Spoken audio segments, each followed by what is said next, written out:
Ustaz yang sedap-sedap dia tuduh orang lain riak, sedap-sedap dia cakap orang tak ikhlas. Pertama, mana korang tahu Ustaz ABU ikhlas ataupun riak? Ikhlas dan riak ni isu hati.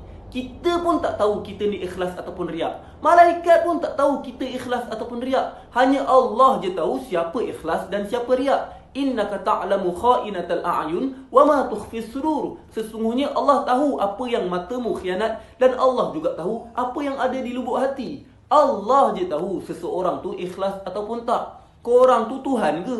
Korang ingat korang ni Allah ke? Sedap-sedap nak tuduh orang riak, macamlah korang tu ikhlas sangat. Sahabat sekalian, Tolong jangan buat kerja Tuhan. Ikhlas ke, riak ke, ini semua isu hati. Allah je tahu. Kita sebagai manusia, bila nampak orang buat kebaikan, sangka baik dan doa agar Allah terima kebaikan orang lain. Bukan dengki dengan kebaikan orang tu, lepas tu tabur fitnah sini sana. Kedua, betul ke kalau kita sedekah terang-terang, maksudnya riak?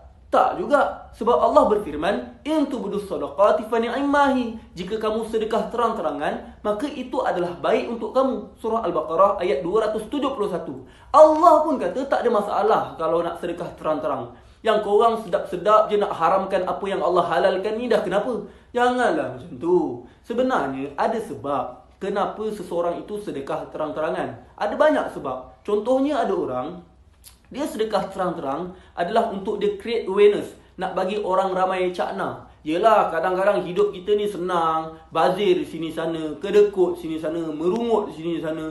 Sedangkan kat luar sana, ramai orang yang lagi susah. Bila kita buat video, kita tolong orang, bantu orang susah, ramai orang akan mula insaf dan rasa nak bersyukur. Ada orang juga, dia sedekah terang-terangan kerana dia nak membawa sumbangan orang ramai.